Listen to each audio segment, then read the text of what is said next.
स्वर्ग का हकदार कौन? मरने के बाद स्वर्ग के द्वार पर 4 व्यक्ति खड़े थे। उन 4 व्यक्तियों में पहला राजा था, दूसरा एक बिजनेसमैन था, तीसरा पंडित था और चौथा एक आम आदमी या मजदूर था। किसको भी यह पता नहीं था कि कौन स्वर्ग के अंदर प्रवेश कर पाएगा और कौन वहीं से वापस लौटा दिया जाएगा। सब स्वर्ग का दरवाज़ा खुलने की राह देख रहे थे और आपस में बातें कर रहे थे।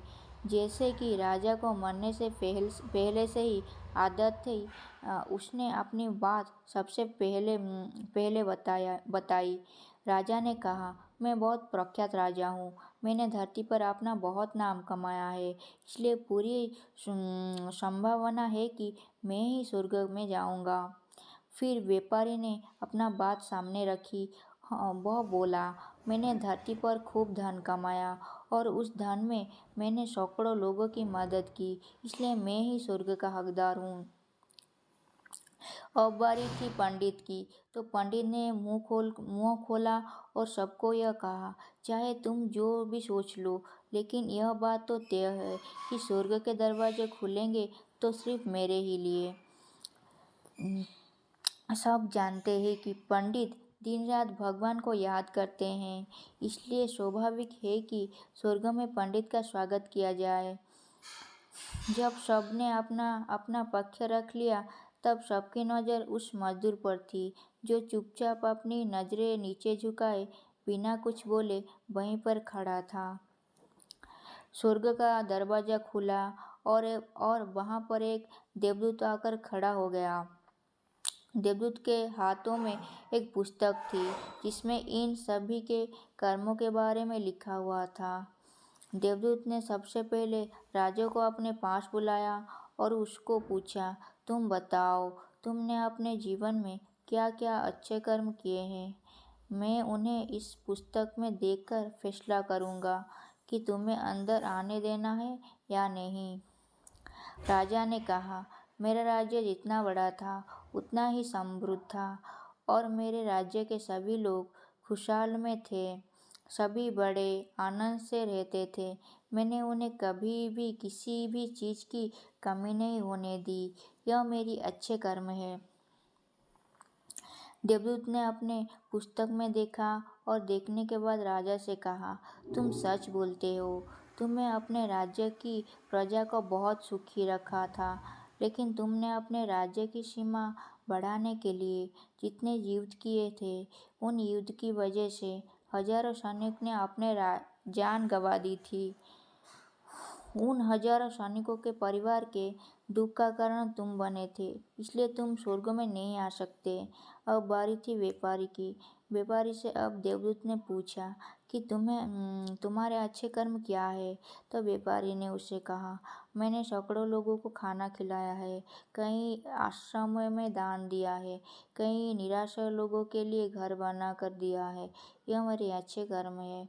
देवदूत ने फिर से अपने पुस्तक में ध्यान से देखा और देखने के बाद व्यापारी से कहा, तुम्हारा कहना भी ठीक है कि तुमने बहुत दान धर्म किया है, लेकिन यह दान धर्म तुमने जिन पैसों से किया है, उन पैसों को कमाने के लिए तुमने ना जाने कितने झूठ बोले हैं, कितने हेराफेरी की है और कितना मिलावटें की है, इसलिए तुम भी स्वर्ग में नहीं आ सकते।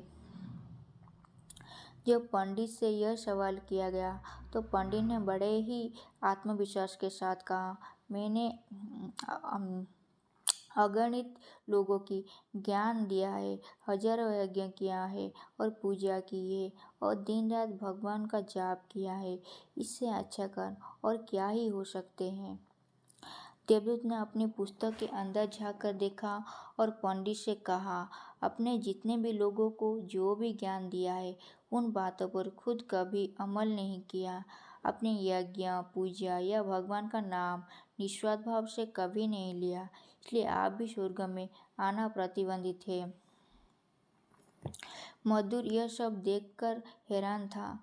वो अब तक जिन्हें महान समझता आ रहा था, उनकी व्याख्या स्वर्ग के दरवाजे पर आकर बदल गई थी। धरती पर जिन कामों को अच्छा समझा जा रहा था उनका यहाँ पर कोई मूल्य नहीं था। यमदूत ने जब इस मजदूर को अपने पास बुलाया और उससे पहले कि वो उससे उसके अच्छे कर्मों के बारे में पूछता, मजदूर ने बोल पड़ा, प्रभु, मैं जानता हूँ कि मैं भी स्वर्ग में आने के लायक नहीं हूँ, लेकिन मैं फिर भी एक बार बाहर से ही स्वर्ग को झांक कर देखना चाहता हूँ। बस इससे ज़्यादा मेरी कोई इच्छा ही नहीं है, क्योंकि ऐसी इच्छा पालने के लिए मैंने जीवन में कुछ भी नहीं किया है। मैं पूरा दिन मेहनत करता और जो भी पैसा कमाता उन्हें अपने परिवार को पालन पोषण में खर्च कर देता, इसलिए दान धर्म के लिए कुछ बचा ही नहीं पाया। लोगों की भला में क्या सेवा करता, क्योंकि काम के बाद जो भी थोड़ा सा समय मिलता उसको अपने ही बूढ़े माँ बाप की सेवा में बिता देता। और यह सब करने के बाद मैं कभी कभी मंदिर भी चला जाता और भगवान से जैसा भी मुझे दिया है उस जीवन के लिए धन्यवाद कहता। देवदूत ने अपने पुस्तक में बड़े ध्यान से देखा और थोड़ी देर में देखते ही रहा। फिर उसने मजदूर से पूछा कि तुम याद करके बताओ, तुमने कभी तो कोई अच्छा काम किया होगा। मजदूर ने थोड़ी देर सोचने के बाद बोला, हाँ, मुझे थोड़ा याद आया कि एक बार मैं बहुत भूखा था और मैं खाना ही खाने बैठा था कि एक बहुत ही कमज़ोर कुत्ता जो ठीक से चल भी नहीं पा रहा था वो मेरे पास आ गया और मेरे खाने को देखने लगा। तब मैंने अपनी रोटी से उसे खिला दी थी और उस दिन मैं भूखा ही सो गया था। मजदूर की बात सुनने के बाद देवदूत मुस्कुराया और मजदूर को बड़े सम्मान से स्वर्ग के अंदर ले गया। दोस्तों, अच्छे कर्म लोभ, माया, मोह इन सब भावों से आकर नहीं किया जाते और ना ही उन्हें अच्छे कर्मों की श्रेणी में गिना जाता है।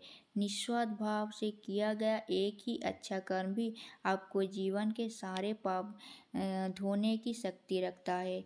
इसलिए जब भी मौका मिले निस्वार्थ भाव से और अच्छे मन से अच्छे कर्म किया करें।